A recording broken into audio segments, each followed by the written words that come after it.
Hello students, welcome to your online class. This is mathematics class for class 12th students.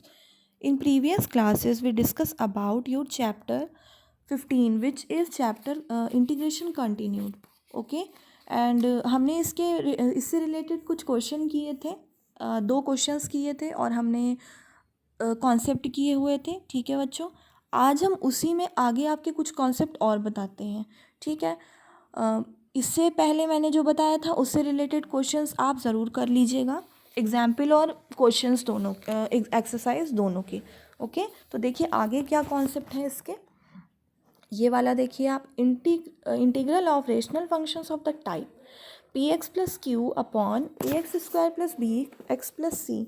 अगर आपका function इस form में दिया हुआ है तो इन्हें आप कैसे सॉल्व करोगे.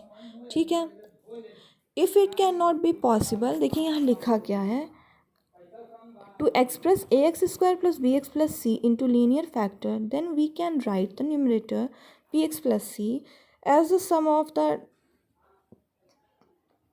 D c of a x square plus b x plus c and a constant. Therefore we can write. देखिए बच्चों, न्यूमरेटर में आप क्या लिखोगे, a d by d x of denominator plus v. तो पी एक्स प्लस क्यू जो आपका है वो क्या हो जाएगा, न्यूमरेटर मतलब आप जानते हो p x plus q, denominator मतलब a x square plus b x plus c, यही है. तो क्या होगा आपका, p x plus q is equal to a d by d x denominator मतलब a x square plus b x plus c plus b. ये देखिए बच्चों, ये आपका एक्सप्रेस करने का इसका तरीका है कि आप इसे कैसे एक्सप्रेस करोगे अगर ये क्वेश्चन इस फॉर्म में आपको क्वेश्चन दे दिया जाए. ठीक है, equating the coefficient of like terms of x and constants of on both side we get. कैसे इसको सॉल्व करोगे, देखो ये है, इसको हम क्या करेंगे, इसके इक्वल दिखाएंगे, क्योंकि देखो यही बताया है ना, न्यूमरेटर को आप ये लिख सकते हो, तो यहाँ पे बच्चों यही उठा के पुट किया हुआ है.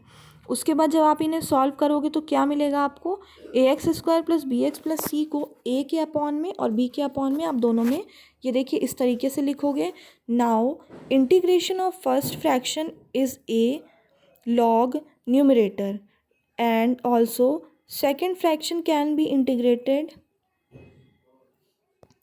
as article 15.5 part 1 and 2. 15.5 part 1 क्या था आपका, ये देखिए जैसे हमने किया था ना, ये इसी तरीके से आपको करना है. ठीक है, अब देखिए कहाँ गया हमारा क्वेश्चन, ये है. ठीक है बच्चों, तो ये है आपका, इस फॉर्म में आप इसको लिखोगे इस तरीके से. इसके बेस पे देखिए क्वेश्चन देखते हैं. ये देखिए क्या है, integration 3x plus 1 upon 2x square minus 2x plus 3. तो पहले आप इसको आईलेट कर लो. आईलेट करने के बाद इसको आप किस फॉर्म में लिखोगे, देखिए जैसे ही न्यूमरेटर दिया था न्यूमरेटर के फॉर्म में. न्यूमरेटर क्या है, 3x plus 1 is equal to, लिखोगे कैसे, जैसे हमने पहले कॉन्सेप्ट पढ़ा है, ये देखिए इस तरीके से. अब बच्चों इसके जगह आप ये देखिए इसको लिखा हुआ है. अब जब आप 2x square minus 2x plus 3 को डिफ्रेंशिएट करोगे क्या मिलेगा आपको, यहाँ आपको मिलेगा a 4x minus 2 plus B. ठीक है, फिर ये क्या होगा, ब्रैकेट ओपन कर लीजिए, आपको ये मिल गया. ठीक, इसे आप मान लो इक्वेशन 2, ये मान लो इक्वेशन 1, ये हो गया इक्वेशन 2. ठीक है, equating the coefficient of the term of like powers we get. जब आप इन्हें क्या करोगे, इक्वेट करोगे तो आपको क्या मिलेगा, ये देखिए बच्चों किया कैसे है. आप लेफ्ट हैंड साइड और राइट हैंड साइड मतलब 3x प्लस 1 को 4ax plus B minus 2a है ना, इसके इक्वल दिखाओगे. अब इन्हें आप कंपेयर कर लो तो 4a की वैल्यू क्या मिलेगी, 3 मिलेगी. इसी तरह नेक्स्ट आपको b माइनस 2a की वैल्यू 1 मिलेगी. जब आप इन्हें a की वैल्यू 3/4 आएगी. फिर बच्चों जब आप इसे सॉल्व करोगे तो आपको क्या मिलेगा, देखिए b माइनस 2a को 1 की इक्वल दिखाओगे, b की वैल्यू मिलेगी आपको, ये देखिए a की वैल्यू पुट कर लोगे तो b की मिल जाएगी. ये मिल गया है. अब आगे क्या बोला है, देखिए a और b इन दोनों की वैल्यूज़ आप पुट कर दो तो आपको क्या मिलेगा, देखिए यहाँ पे ये इक्वेशन 1 में हमने पुट किया है, तो जब पुट करेंगे तो हमें ये इस फॉर्म में मिल जाएगा। फिर बच्चों आप क्या करोगे, ये देखिए, जब हमें न्यूमरेटर मिला है इस फॉर्म में, तो 3x+1 की जगह आप इसको पुट करो। पुट करने के बाद आप इस फॉर्म को आप इंटीग्रेट करो। इंटीग्रेट कैसे करोगे, देखो 3/4 कांस्टेंट है तो वो आपका बाहर आ जाएगा। इंटीग्रेशन में देखिए 4x - 2/2x² - 2x+3 dx ये हो जाएगा, प्लस 5/2 इंटीग्रेशन, जैसे मैंने आपको यहाँ समझाया था, ये बिल्कुल उसी तरीके से लिखा हुआ है आपका। ठीक, अब देखिए 4x - 2 है, हमने क्या किया है बच्चों यहाँ पे, अगर हम यहाँ पे 2x² - 2x+3 को t मान लेते हैं तो हमें क्या मिलेगा, 4x - 2 dx = dt मिलेगा। तो बच्चों आप यहाँ क्या कर सकते हो, देखिए आप यहाँ पे ये लिख सकते हो 3/4 integration of dt upon t, ये लिख सकते हो ना, क्योंकि 2x² - 2x+3 को हम t मान लेते हैं। तो बच्चों यहाँ क्या मिलेगा, 3/4 log t, यही तो मिलेगा। अब t की वैल्यू जब पुट करोगे तो आपको ये चीज़ मिल जाएगी। ठीक, 5/4 इंटीग्रेशन dx अपॉन, यहाँ पे देखिए क्या किया है, यहाँ पे आपका 2 कॉमन ले लिया है, तो इसीलिए बाहर आपका 5/4 आ गया है, और dx अपॉन x² - x+3/2 ये चीज़ें आपको मिली हैं, is equal to 3/4 log 2x² - 2x+3, ये उसी तरीके से लिखा है। अब आगे क्या किया है बच्चों, x² - x प्लस 1/4 प्लस 3/2 ये किया हुआ है, 1/4 प्लस 3/2 माइनस 3/2 माइनस 1/4, यहाँ पे ये चीज़ें की हुई हैं इस टर्म में। अब बच्चों क्या है, 3/4 log 2x² - 2x+3, तो अब आप ये देखिए कि x² माइनस ये जो टर्म हमारा है, इसको हम किस तरीके से अरेंज कर सकते हैं कि ये फॉर्मूले के फॉर्म में बन जाए। ठीक है, देखिए x² minus x minus 1/4 plus 1/4 अगर हम लेंगे, सॉरी देखिए बच्चों, यहाँ पे अगर हम इसको इस फॉर्म में लेते हैं तो इसको हम फॉर्मूले के फॉर्म में कन्वर्ट कर सकते हैं। मतलब कैसे करेंगे, देखिए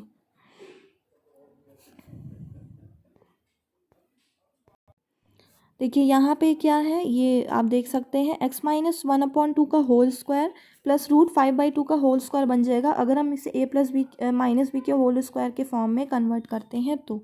ठीक है, अब आगे हम क्या करेंगे, x - 1/2 को t मान लेंगे, तो हमें dx की वैल्यू मिल जाएगी dt, और √5/2 के जगह a मान लेंगे। ये हम ऐसा क्यों कर रहे हैं बच्चों, इसके पहले जो हमने x² प्लस a² का हमने क्वेश्चन सॉल्व किया है, ये उसी से रिलेटेड है। ठीक है, मैंने फॉर्मूला आपको बताया हुआ था, ये उसी से रिलेटेड है आपका। इस फॉर्म में हमने जब इसको कन्वर्ट किया, उसके बाद i की जगह हम वैल्यू पुट करेंगे, तो 5/4 integration dt upon t² plus a²। अब देखिए ये मिल गया हमें, और इसका फॉर्मूला क्या होता है, ये होता है 1/a tan inverse t upon a। ठीक है, तो क्या मिला, 3/a log 2x² minus 2x+3 plus 5/4 into 1/a into t tan inverse t/a, ये मिला। तो अब आप क्या करोगे, यहाँ पे देखिए 3/4 log 2x² minus 2x+3 plus 5/4 into, अब ये देखिए यहाँ पे क्या कर रहा है, वैल्यू पुट किया गया है यहाँ पे। ठीक है, a की वैल्यू क्या है, √5/2, तो 1/a की होगी 2/√5। इसी तरीके से आगे देखिए t की वैल्यू क्या है, x - 1/2 यहाँ रख दिया है, और अपॉन में a है, तो a की क्या होगी, √5/2। जब आप इन्हें सॉल्व करोगे तो आपको क्या मिलेगा, देखिए 3/4 log 2x² minus 2x+3 plus √5/2, 2 2 ज़ा 4 हो जाएगा आपका। और आप बच्चों इन्हें जब सॉल्व करोगे, देखिए यहाँ पे क्या होगा, इसका मैं आपको बता रही हूँ, सॉल्व करोगे तो क्या होगा, 2 2 ज़ा 4, मतलब 5/2 √5 मिलेगा। फिर क्या करो, इसका रेशनलाइजेशन कर लो, तो क्या मिलेगा, 5√5 अपॉन 2 इंटू √5 का होता है मल्टीप्लाई 5, ये मिल गया। तो इसको जब कैंसिल आउट करोगे तो मिलेगा √5/2।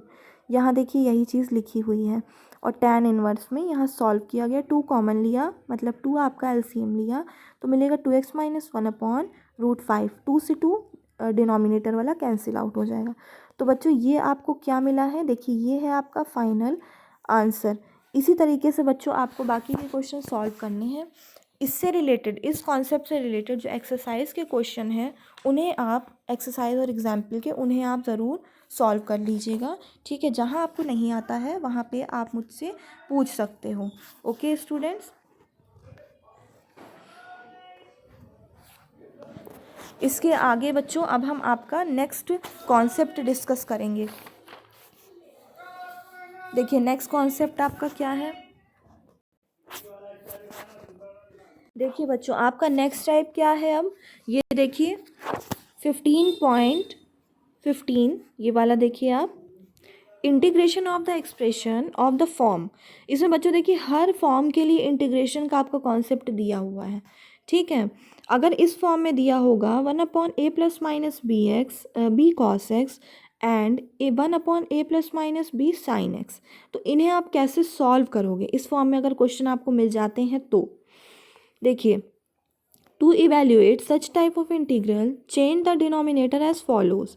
अगर इस तरीके से दिया हो तो आप उसमें डिनोमिनेटर को कैसे चेंज करोगे। ये देखिए कैसे दिया हुआ है, a ब्रैकेट में cos square x by two plus sign square x by to. देखिए बच्चों ये आया कहाँ से है, अगर हम यहाँ पे a इंटू वन मान लेते हैं तो वन की जगह आप क्या लिख सकते हो, cos square x by two plus sign square x by two, ये आपका वन होता है। देखिए इसी तरह देखिए हमने एक फार्मूला और पढ़ा है cos square x plus sign square x, ये भी आपका वन होता है ना, तो ये भी आपका क्या होगा, वन होगा। तो यहाँ पे ये पुट किया हुआ है ये देखिए, और b cos x की जगह क्या लिखा हुआ है, ये देखिए बच्चों cos square x by to minus sign square x by to. आप जानते हो cos x का cos 2x का क्या फार्मूला होता है, ये होता है cos square x minus sign square x, ये होता है। अब जब इसी से आप cos x का फॉर्मूला लिखोगे तो आपको क्या मिलेगा, cos square x by to minus sign square x by to, यही मिलेगा ना। देखिए बच्चों यहाँ आपको ये पुट किया है इसी तरीके से, तो उसके बाद जब आप इन्हें सॉल्व करोगे तो आपको क्या मिलेगा इस फॉर्म में। ठीक है, जब मैं आगे आपको क्वेश्चन कराऊंगी तो ये चीज़ें आपको और भी ज़्यादा क्लियर हो जाएंगी। अभी आप कॉन्सेप्ट समझिए पहले। a plus minus b sine x is equal to क्या मिला, cos square x by two plus minus two b sine square x by two sine x by two into cos x by two. ये वाला हमने cos के form में किया, अब ये आपका साइन के फॉर्म में है। ठीक है, अब देखिए बच्चों हम एक चीज़ के कई फार्मूले जानते हैं, है ना। जैसे आपने कॉस एक्स का फार्मूला ये लिखा है, इसी तरह आप इसका फार्मूला साइन के फॉर्म में भी जानते हो, कॉस के फॉर्म में भी जानते हो, है ना। वो आप पे डिपेंड है कि आप यहाँ पे किस फार्मूले का यूज़ करते हो और क्वेश्चन को कैसे सॉल्व करते हो। ठीक है, अब देखिए ये साइन के फॉर्म में जब करेंगे तो ये तो आपका वैसे ही उतरेगा, और ये देखिए क्या लिखा हुआ है, साइन एक्स क्या हो, साइन 2x क्या होता है बताइए, ये होता है आपका 2 sin x into cos x, ये होता है ना। अब इसी तरह बच्चों अगर आप साइन x करोगे तो साइन x क्या हो जाएगा आपका, ये हो जाएगा 2 sin x by two into cos x by two, ये होगा, है ना। अब जब इन्हें आप सॉल्व करो, ये देखो यहाँ पुट कर दिया है। After that divide numerator and denominator by cos square x and then integrate. अब बच्चों इसे आपको ऐसे समझना है कि आप इन्हें सॉल्व कैसे करोगे। तो हमने क्या किया है यहाँ पे, हमने इनको डिवाइड कर दिया है cos square x by to से। ठीक है, जब डिवाइड किया तो बच्चों देखिए यहाँ क्या मिलेगा, कॉस एक्स मिलेगा 1 minus tan square x by two upon 1 plus tan square x by two, ये आपका सेकेंड मेथड है। ठीक है, और साइन को करोगे तो ये ऐसे आपको मिल जाएगा। ठीक, तो बच्चों ये है आपका कॉन्सेप्ट। अब इसके बेस पे देखिए आगे मैं क्वेश्चन कराती हूँ तो आपको ये कॉन्सेप्ट बहुत अच्छे से क्लियर हो जाएगा। ठीक है, देखिए बेटा इसका हम एग्जाम्पल देखते हैं। ये है evaluate integration of D x upon 5 plus 4 cos x, ये आपको इंटीग्रेट करना है। तो जैसे देखिए जितना कॉन्सेप्ट मैंने यहाँ बताया है इन्हीं का यूज़ यहाँ होना है। Integration of D x upon 5 plus 4 bracket में देखिए ये फार्मूला कॉस एक्स का लिखा है। फार्मूला कॉस एक्स का मैंने आपको बताया ना कि एक चीज़ के कई फार्मूले होते हैं, जैसे साइन का, कॉस और टैन, इन सब के कई फार्मूले होते हैं। तो बच्चों यहाँ कॉस एक्स का फार्मूला लगाया है। 2x का क्या होता है, टैन स्क्वायर एक्स, इसका होता है 1 minus tan square x upon 1 plus tan square x, ये होता है ना। इसी तरह अगर आप यहाँ पे कॉस एक्स का करोगे तो ये आपका आएगा 1 minus tan square x by 2 upon 1 plus tan square x by 2। ठीक है, तो इंटीग्रेशन में ये आपको क्या मिलेगा, जब आप नीचे इसको बच्चों एलसीएम लोगे तो क्या मिलेगा, ये आपको मिलेगा इस फॉर्म में 1 plus tan square x by 2 upon 5 1 plus tan square x by 2 plus 4 1 minus tan square x by 2, ये मिलेगा। तो इंटीग्रेशन में अब आप क्या करोगे यहाँ पे, अब बच्चों देखो ब्रैकेट जब आप ओपन करोगे तो आपको देखिए यहाँ पे इसको सॉल्व करना है। ब्रैकेट ओपन करोगे तो मिलेगा 5 plus 5 tan square x by 2 plus 4 minus 4 tan square x by 2, यही मिलेगा ना। अब जब आप इन्हें सॉल्व करोगे तो मिलेगा 9 plus tan square x by 2। अब देखिए ये यहाँ पे लिखा हुआ है, इन्हें आप कैसे करो, आप जितने कॉन्सेप्ट अभी मैंने आपको पढ़ाए हैं उनसे आप ये समझो कि आप इसे किस तरह अरेंज करोगे कि ये एक फार्मूले के फॉर्म में अरेंज हो जाए, फार्मूले के फॉर्म में बन जाए। ठीक है, जितने फार्मूले अभी तक मैंने आपको कराए हैं। देखिए यहाँ पे क्या किया हुआ है, इंटीग्रेशन 1/9, 1/9 बाहर क्यों लिया हुआ है, देखिए अगर हम डिनोमिनेटर से 9 को कॉमन ले लेते हैं तो ये आपका क्या हो जाएगा, 1 plus tan x by 2 upon 9 का, ये ऐसे मिलेगा। ऊपर आपका क्या होगा, ये स्क्वायर में है और अपॉन में ये 9 है। तो बच्चों आप इसको लिख सकते हो 1 plus tan x by 2 upon 3 का होल स्क्वायर, और ऊपर जो आपका है ये चीज़ वैसे ही आपकी उतर जाएगी। इसके बाद देखिए आप क्या करोगे, टैन एक्स बाई 2 अपॉन 3 को आप टी मान लोगे। देखिए बच्चों आप इससे समझ सकते हो आप कौन सा फॉर्मूला बना सकते हो, 1 अपॉन ए स्क्वायर प्लस एक्स स्क्वायर का फॉर्मूला आप इससे बना सकते हो ना, जो हमने पढ़ा हुआ है। तो इसको आप इसी टाइप से अरेंज करो, क्योंकि आप क्वेश्चन जब सॉल्व करते जाओगे उसको देखोगे तो आप अच्छे से समझ जाओगे कि आपको कौन से फॉर्मूले का यहाँ यूज़ करना है। ठीक है, टैन एक्स बाई 2 को आपने अपॉन 3 को आपने टी मान लिया। फिर आप इसको डिफ्रेंशिएट करोगे तो sec square x by 2 d x upon 3 into 2 is equal to d t मिलेगा, मतलब एक्स बाई 2 अपॉन, अब इसका x बाई 2 का डिफ्रेंशिएशन तो क्या होगा, 2 अपॉन में आ जाएगा इंटू 3 पहले से था तो क्या मिलेगा, ये देखिए ये मिलेगा आपको i इज इक्वल टू, अब ये उठा के बच्चों यहाँ पुट कर दो तो आपको ये देखिए इस फॉर्म में मिल गया। अब आप देख सकते हो ए स्क्वायर प्लस एक्स स्क्वायर के फॉर्म में हो गया, ये आपका फॉर्मूला बन सकता है। तो हमने क्या किया है, इसका हो गया है tan inverse t, 2/3 tan inverse t। ठीक है, होता क्या है, 1/a tan inverse x upon a, ये होता है ना। तो जब आप यहाँ पुट करोगे वैल्यू तो यहाँ पे आपको क्या मिलेगा, ये आपको मिल जाएगा फॉर्मूला रखने पे। तो बच्चों ये है आपका आंसर। इसी तरीके से आप इस कॉन्सेप्ट के बेस पे आगे एग्जाम्पल और एक्सरसाइज के क्वेश्चंस सॉल्व कर सकते हो। ठीक है, होप कि आपको सारी चीज़ें समझ में आई होंगी। अगर कोई चीज़ आपको नहीं समझ में आई है तो आप मुझसे पूछ सकते हो। ठीक है बच्चों।